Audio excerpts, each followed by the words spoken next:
It seems as though wahine have dominated the local body elections this year, and the Chatham Islands is no exception.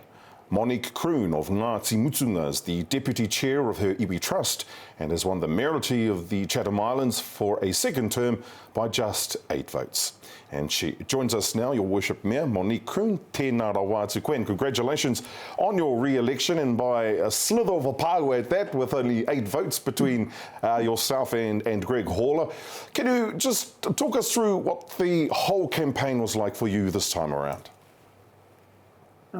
Kia ora. So, this is a campaign and an election where every vote counted, and it was an easy one. In the last 6 months, there had been a few changes in my life, and I had closed my business on the island, which was a hardware store and a fuel store, and so I was, and then also going through an election as well. So. It wasn't an easy time, but I am so pleased to be back. I have put my heart and soul into this role and just love supporting and advocating for our community. Kia ora. Monique, what do you anticipate will be the key challenges this year for you as Mayor? I think, in a sense, from the first term, it will be a lot of it will be business as usual, because we've only got one new councillor. So before it was just all new mayor, new councillors, but also our government reform is testing. Will create a large workload, and this is and it's heading towards the implementation stage. If you're talking about the Three Waters, which is transitioning to the entities. But from that, we also have the opportunity, we've got the better off funding from the Three Waters. So we've got 2 wharves that need repairing and upgrading, and we've also got some housing stock that council owns that needs upgrading, as well as some other projects as well. Well, the Chatham Islands is home for you and your members, many members of your whānau. Can you tell me about how important the islands are to you, to your people, and of course your community? Yeah, no, it is.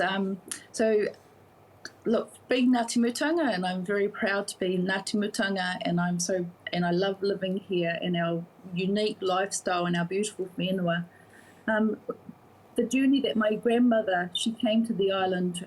She was born here and left the island, and then just to come back, it was kind of felt like home. And we came back in the late 70s for 1 year as a whānau.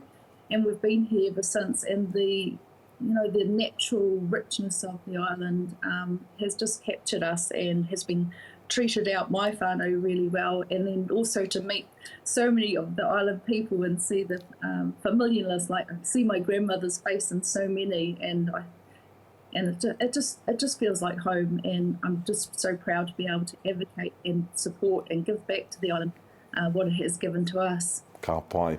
The moriori of the Chatham Islands are really progressing efforts to reclaim and revitalise the language and their culture. How do you and the council support those efforts?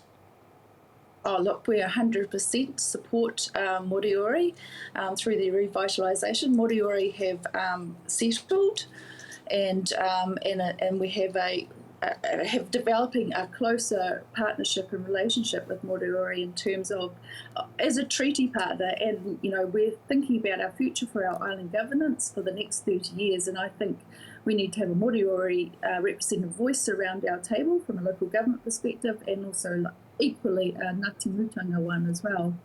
And Ngāti Mutunga are heading towards an AIP, hopefully by the end of this year.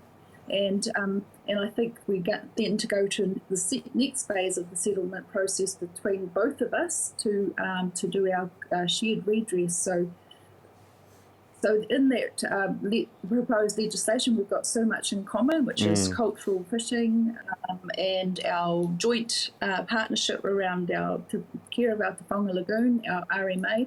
But already, without having that legislation, we're working together on those things. Which will benefit the islands hugely, I'm sure. Recently, hundreds of pilot whales stranded on both the Chatham and Pitt Islands. Efforts to save them were incredibly difficult because of the island's remote location. But how did the islanders deal with this? Oh, look, islanders are kind of used to it. It is quite a common occurrence, but just to have two large numbers, two separate standings with a huge amount of whales who were washed up, which couldn't be saved, has been, a lot of sadness around that loss and what that means for that beautiful fish or whale, blackfish that it is. And I think the other thing is that also you start thinking about, well, why do they do that? And it's not really clear why they do that, but it certainly is sad, especially when you see young baby whales on the beach. An absolute tragedy that has also been recognised around the world. We have to leave it there. Monique Croon, Chatham Islands Mayor, we appreciate your time today. Tēnā koe. Kia ora.